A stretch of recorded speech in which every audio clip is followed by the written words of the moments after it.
అందరికీ ఎట్లున్నారు, మంచిగా ఉన్నారా? నేనైతే జబర్దస్త్ ఉన్నా.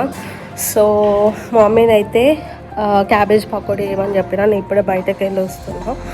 సో అన్నీ చేసి పెట్టింది అనుకుంటా, చూద్దాం లోపల వెళ్ళి. ఇది మీకు తెలుసా? ఇక అంటే మేము దీన్ని మధ్యలో కట్ చేసి సీడ్స్ కోసం అని ఆరబెట్టినాం. ఇది నాగమల్లె పుష్పం అంట. సో ఇది తెలుసు కదా, శివలింగం లాగుండి పైన నాగపడగలా ఉంటుంది కదా, ఆ చెట్టు సీడ్స్ అన్నమాట. సో ఆరబెట్టి మాకు ఇక్కడ టెంపుల్ ఉంది, దాంట్లో పెడదాం వర్షాకాలం కదా అని చెప్పేసి తీసుకొచ్చినాం సీడ్స్ అయితే. సో వెళ్దాం లోపలికి. మా అమ్మ అయితే చేస్తుంది అనుకుంటా, పోయి చూద్దాం, మాట్లాడిద్దాం. డిస్టర్బ్ చేయాలి కదా. సో ఈరోజు అయితే క్యాబేజ్ పకోడీ అయితే చేస్తున్నాం. సో ఏమేమి యాడ్ చేసుకోవాలి మమ్మీ? క్యాబేజీ, శనగపిండి, పచ్చిమిర్చి, కొత్తిమీర, సరిపడ కారం, ఉప్పు. క్యాబేజ్ చిన్న చిన్న కట్ చేసుకోవాలా? మీడియం సైజా? చిన్న చిన్నగా. కొంచెం వంట సోడా అంత.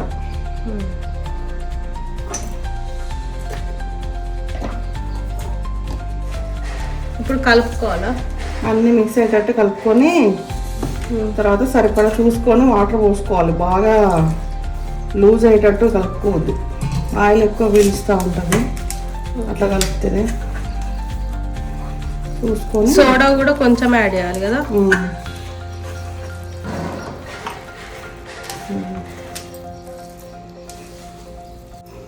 సో పిండిని అయితే ఇప్పుడు కలుపుకున్నాము. కలుపుకొని ఆయిల్ పెట్టుకోవాలి. ఆయిల్ వేడైందో లేదో చూద్దాం. పిండిని అయితే ఇలా కలుపుకోవాలి, ఈ టెక్స్చర్ వచ్చేంత వరకు. ఆయిల్ వేడైపోయింది. మీడియం ఫ్లేమ్లోనే కాల్చుకోవాలి, ఎందుకంటే లోపల క్యాబేజీ పచ్చిలాగా ఉంటుంది కాబట్టి కొంచెం మీడియం ఫ్లేమ్లో మంచిగా కుక్ అవుతుంది అన్నమాట. మీడియం ఫ్లేమ్ మీద చేస్తే, హై ఫ్లేమ్లో పెట్టద్దు.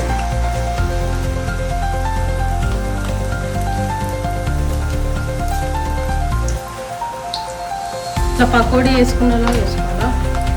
క్యాబేజీ పకోడీ ఇది.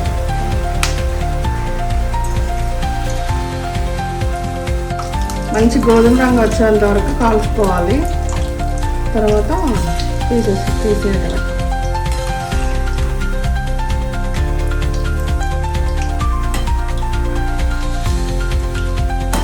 సో ఈ పకోడీ అయితే ఇలానే అవుతుంది. సో ఇప్పుడు ఆషాఢం కాబట్టి, ఇప్పుడు నాకు రీసెంట్గా మ్యారేజ్ అయింది. నేను ఇప్పుడు ఆషాఢంకి మా మమ్మీ వాళ్ళ ఇంటికి వచ్చిన. సో మా మమ్మీ వాళ్ళ పెళ్ళైనప్పుడు మా మమ్మీ వాళ్ళ అప్పుడు ఎలా ఉండే, ఎలా చేసుకున్నారు మమ్మీ అప్పుడు?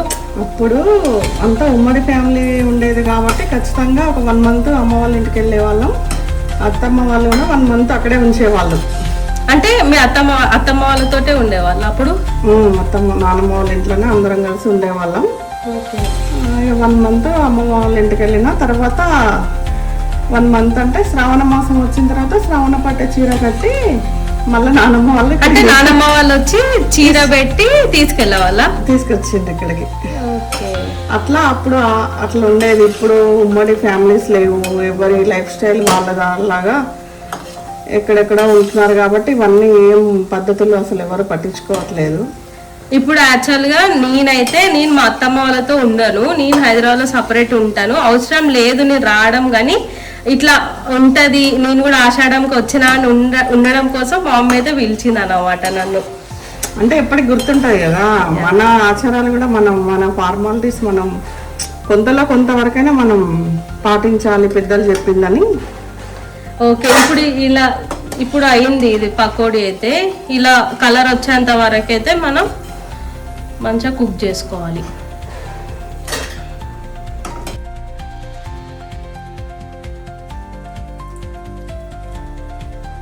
మళ్ళీ రెండోసారి కూడా పిండి అంతా అయిపోయేంత వరకు ఇట్లానే వేసుకొని కాల్చుకోవాలి అంతే. సేమ్ అన్ని అదే కలర్ ఇదే కలర్ లాగా ఇట్లానే కాల్చుకోవాలి. ఈ కలర్ అంతా వచ్చే ప్లస్ దీంట్లో కూడా కొన్నే వేసుకోవాలి, ఫుల్ గా వేసుకుంటే మంచిగా కాలవు.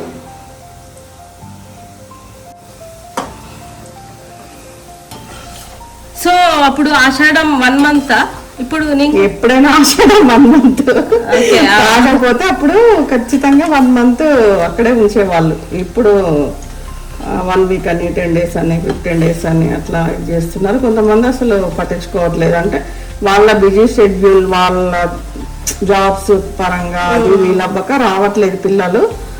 అప్పుడు అవన్నీ మేము హౌస్ వైఫ్స్ కాబట్టి, కానీ ఎంత బిజీ ఉన్నా కొన్ని అయితే చేసుకోవాలి. ఎందుకంటే మన ఫ్యూచర్ లో మన పిల్లలకి చెప్పుకునేలా ఉండాలి.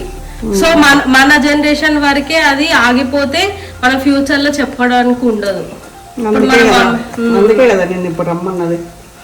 సో ఎంత బిజీ ఉన్నా కొన్ని అయితే పాటించాలి, మన ఫ్యూచర్ జనరేషన్ కి చెప్పుకోవచ్చు.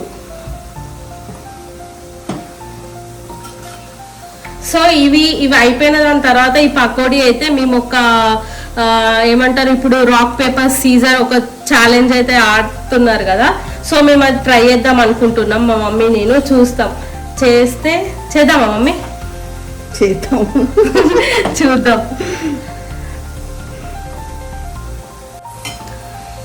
మరి ఇప్పుడు శ్రావణం పట్టు చీరనా? మరి ఇప్పుడు నాకు కూడా మా అత్తమ్మ వాళ్ళు తీసుకొస్తారా? అంటే అందరికి ఉంటుందా అది? అందరికి ఉంటుందా అంటే చాలా వరకు ఇట్లా పాటిస్తారు. అది ఫ్యామిలీ ఆనవాయితీ కూడా అంటారు కొంతమంది. నానమ్మ వాళ్ళకి ఉండే కాబట్టి తెచ్చిండ్రు. ఇప్పుడు అత్తమ్మ వాళ్ళకి ఉంటే కనుక అత్తమ్మ తీసుకొస్తారు. వాళ్ళ జనరేషన్ అంటే ముందు జనరేషన్ వాళ్ళు ఎట్లా పాటిస్తే మా అత్తమ్మ పెడితే మాకు తీసుకొస్తుంది. అంటే అది ఇట్లా తరతరాలు పెట్టుకుంటే వచ్చేది అన్నమాట. సో కొంతమందికి మ్యాండేటరీ ఏం కాదు, ఉన్న వాళ్ళు తీసుకొస్తారు. ఉన్న వాళ్ళు తీసుకొస్తారు. కొంతమంది పెద్దవాళ్ళు ముందు వాళ్ళు ఎవరు చేయకపోతే కూడా మరి ముందు నుంచి రావట్లేదు కదా అని కొద్దిగా ఆలోచిస్తారు. తేరు కూడా మా తెలంగాణలో అయితే అట్లనే పాటిస్తారు.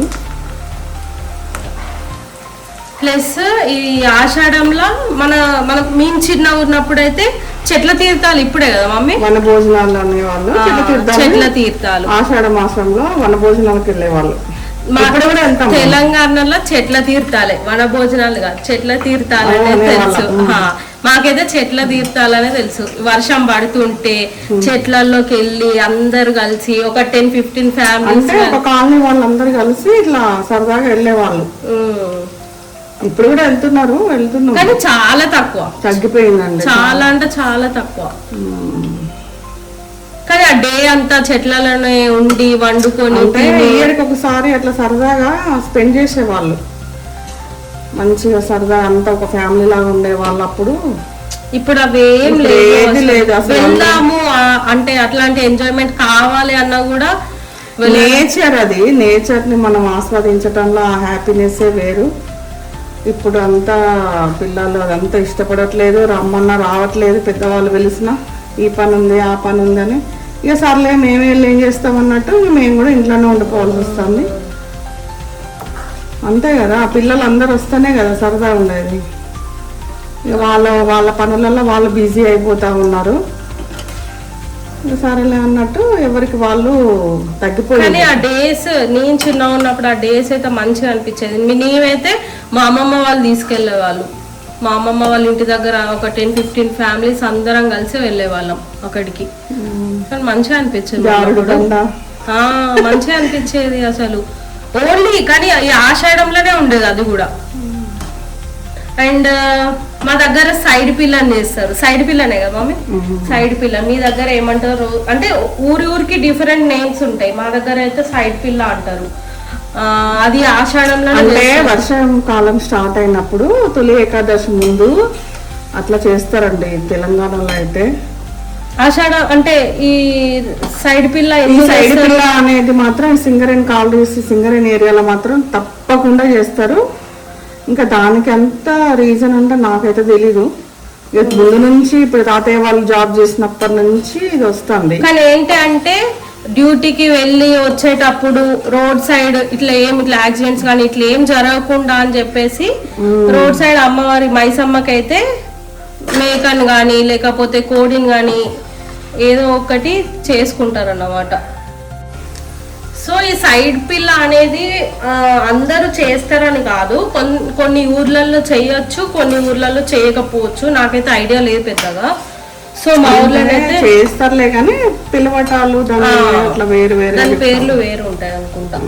మా దగ్గరనైతే సైడ్ పిల్ల అంటారు. ప్రజెంట్ ఈ మొన్న సండే అయితే స్టార్ట్ అయిందన్నమాట మా ఇంటి దగ్గర. సో నెక్స్ట్ కంటిన్యూ అయితేనే ఉంటాయి. సండే డాడీ వాళ్ళ మైండ్ మీద కంపల్సరీ చేస్తారు.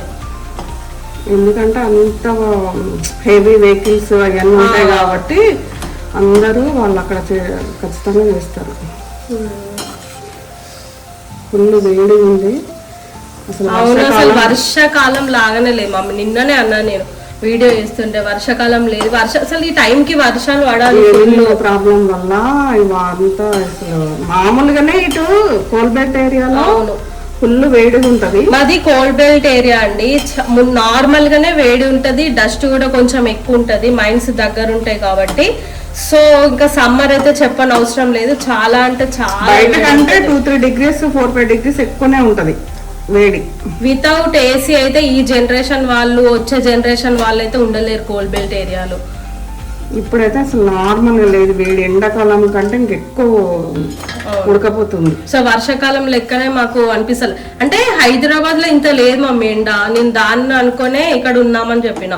సో ఇక్కడికి వచ్చే వరకు అయితే వెదర్ మొత్తం చేంజ్, సమ్మర్ లాగానే ఉంది, డిఫరెన్స్ ఏం లేదు.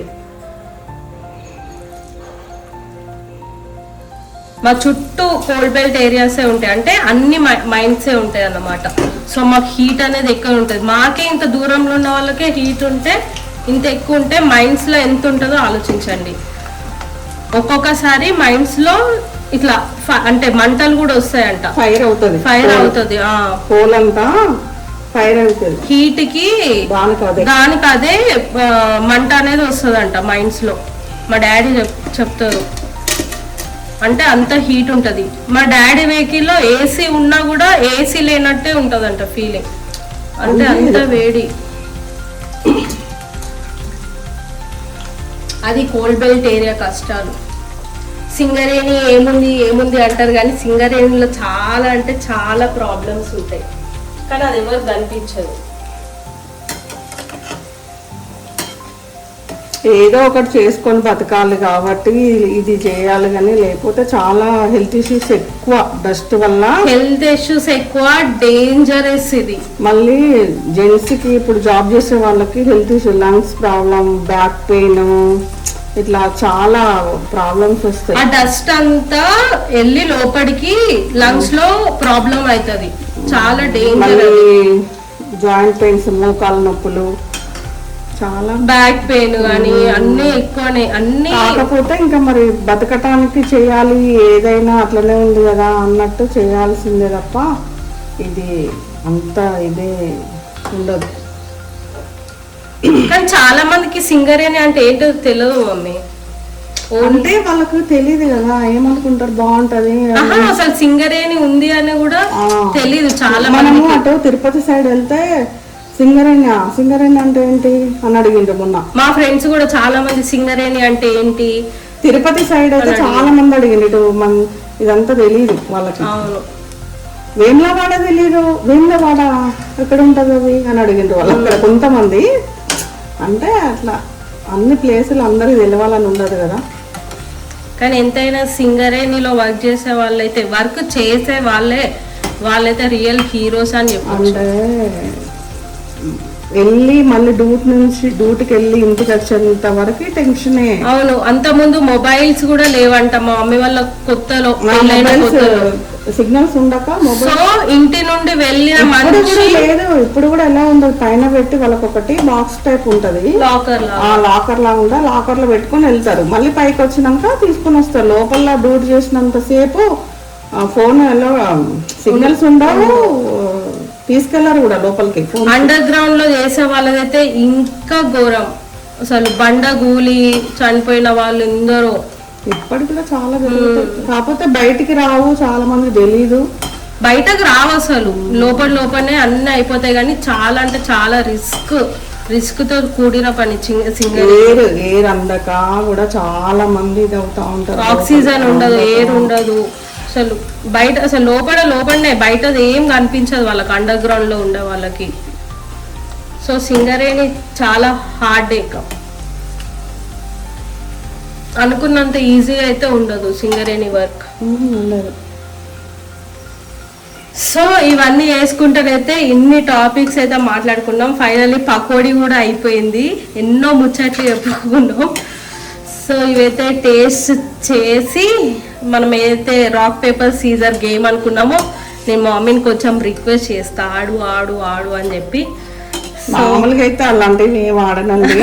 మా అమ్మాయి వల్ల ఆడు ఆడు అంటే పిల్లల కోసం చేయాలి కదా, సౌండ్ అంతే కదా, వాళ్ళ ఇష్టానికి మనం ఇది చేయటం లేదు కదా.